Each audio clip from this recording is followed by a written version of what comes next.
జిల్లా మొయినాబాద్ లో నిన్న జరిగిన రోడ్ ప్రమాదం ఓ విద్యార్థి ప్రాణం తీసింది. హైదరాబాద్ పంజగుట్ట యాక్సిడెంట్ తరహాలో జరిగిన ఈ ప్రమాదంలో డిఎడ్ చదువుతున్న ఓ అమ్మాయి చనిపోగా మరో విద్యార్థికి తీవ్ర గాయాలయ్యాయి.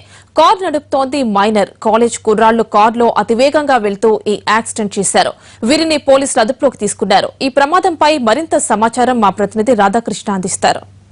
రమ్య ఘటన మరవక ముందే మళ్ళీ శివారు ప్రాంతాల్లో అలాంటి సంఘటన మళ్ళీ చోటు చేసుకోవడం జరిగింది. డిఎడ్ చదువుతున్న విద్యార్థినులపైకి కారు దూసుకొని వచ్చింది. ఈ సంఘటనలో డిఎడ్ మొదటి సంవత్సరం చదువుతున్న అనిత ఆసుపత్రికి తీసుకెళ్తుండగా చనిపోగా లక్ష్మీ ప్రసన్న ప్రస్తుతం చావు బతుకుల మధ్య ఆసుపత్రిలో చికిత్స పొందింది. ప్రస్తుతం నేను సంఘటన స్థలం వద్ద ఉన్నాను. ఎదురుగా మనం చూస్తున్నది మొయినాబాద్ పోలీస్ స్టేషన్.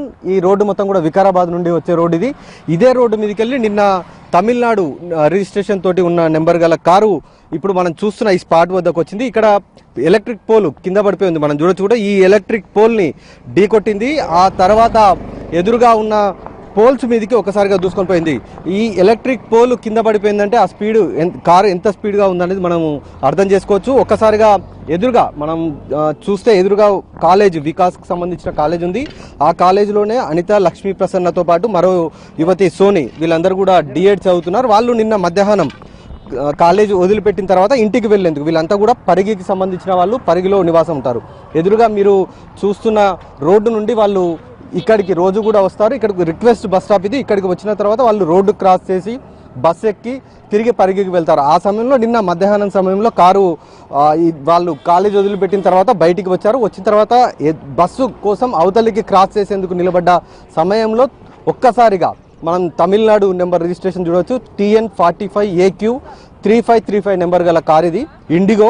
ఈ కారు ఒక్కసారిగా వీళ్ళు ముగ్గురు ఇప్పుడు మనం నిలబడ్డ ప్రాంతంలోనికి రావడం జరిగింది. ఒక్కసారిగా కారు వాళ్ళ పైకి దూసుకొని రావడం జరిగింది. ముందుగా ఎలక్ట్రిక్ పోల్ని ఢీకొట్టింది.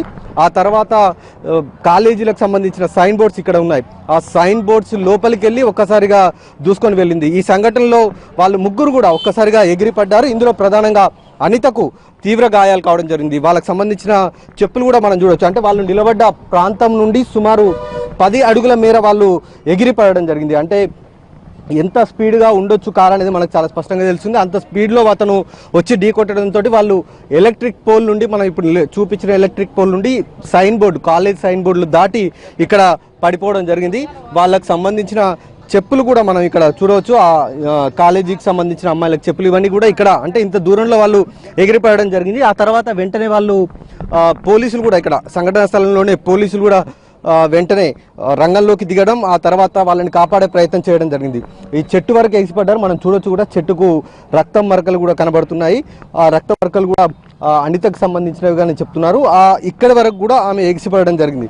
ఆ తర్వాత కారు వైపు కూడా చూస్తే కారు ముందు భాగం మొత్తం కూడా డ్యామేజ్ అయింది. అలాగే ముందల సీట్లో కూర్చున్న రాహుల్ అనే వ్యక్తి, ఎడమ వైపు రాహుల్ అనే వ్యక్తి కూర్చొని ఉన్నాడు. వీళ్ళంతా కూడా షాదన్ కాలేజీలో బీటెక్ సెకండ్ ఇయర్ చదువుతున్న విద్యార్థులు. ఇక్కడ సెకండ్ సీట్లో రాహుల్ కూర్చున్నాడు. అలాగే కారు నడుపుతున్నది సయ్యద్ అనే విద్యార్థి. అతను కారు నడుపుతున్నాడు. ఒక్కసారిగా మితిమీరిన వేగంతో వచ్చారు. అయితే ఇక్కడ మలుపు ఎక్కువగా ఉండడంతో కంట్రోల్ చేసుకోలేక బస్సు కోసం ఎదురు చూస్తున్న ముగ్గురు విద్యార్థులపై కూడా కారు దూసుకొని వెళ్ళడం జరిగింది. ఈ సంఘటనలో సయ్యద్ను అదుపులోకి తీసుకొని ఒకవైపు పోలీసులు విచారిస్తున్నారు. మరొక వైపు రాహుల్కి స్వల్ప గాయాలయ్యాయి. అతన్ని ఆసుపత్రికి తరలించి ట్రీట్మెంట్ కూడా ఇప్పించడం జరిగింది. ఇందులో లక్ష్మీ ప్రసన్న ప్రస్తుతం కాంటినెంటల్ హాస్పిటల్లో చావు బతుకుల మధ్య ఒకవైపు ఆమె చికిత్స పొందుతుంది. మరొక వైపు అనిత, పరిగికి చెందిన అనిత ఆసుపత్రికి తరలించే లోపే చనిపోవడం జరిగింది. దీనిపైన పోలీసులు ర్యాష్ డ్రైవింగ్ కింద కేసు నమోదు చేసి దర్యాప్తు చేస్తున్నారు. అలాగే డ్రైవింగ్ చేసే సమయంలో సయ్యద్ తాగి ఉన్నాడా లేడా అనేది ఒకవైపు నిన్న డ్రంక్ అండ్ డ్రైవ్ టెస్ట్ కూడా బ్రీత్ అనలైజర్ తోటి టెస్ట్ కూడా చేయడం జరిగింది.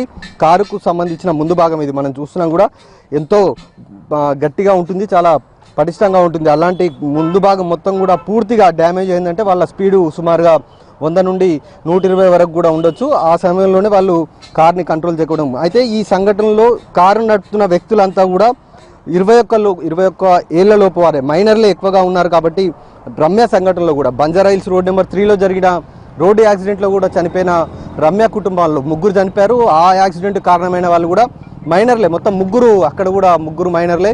ఇక్కడ ఈ రోజు జరిగిన సంఘటనలు కూడా మైనర్ విద్యార్థులు. వీళ్ళని ప్రస్తుతం అదుపులోకి తీసుకొని వాళ్ళని కేసు నమోదు చేసే దిశగా పోలీసులు చర్యలు తీసుకుంటున్నారు. మరొక వైపు ఆసుపత్రిలో లక్ష్మీప్రసన్న ఒకవైపు ట్రీట్మెంట్ తీసుకుంటుంది. అనిత ఇప్పటికే చనిపోయింది. వాళ్ళ కుటుంబ సభ్యులకు కూడా సమాచారం అందించారు. ప్రస్తుతం ఆమెకు ఉస్మానియా ఆసుపత్రి మార్చిలో ఆమెకు పోస్ట్మార్టం నిర్వహించిన తర్వాత కుటుంబ సభ్యులకు అప్పగించే దిశగా అక్కడ ఒకవైపు ఆసుపత్రి వైద్యులు చర్యలు తీసుకుంటున్నారు. మరోవైపు దీనికి సంబంధించి ర్యాష్ డ్రైవింగ్ కేసు కింద కేసు నమోదు చేశారు. అలాగే మైనర్ డ్రైవింగ్ కాబట్టి దీనికి సంబంధించిన కూడా కేసు నమోదు చేసే దిశగా మొయినాబాద్ పోలీసులు చర్యలు తీసుకుంటున్నారు. కెమెరామెన్ యాదగిరితో రాధాకృష్ణ టీవీ, హైదరాబాద్.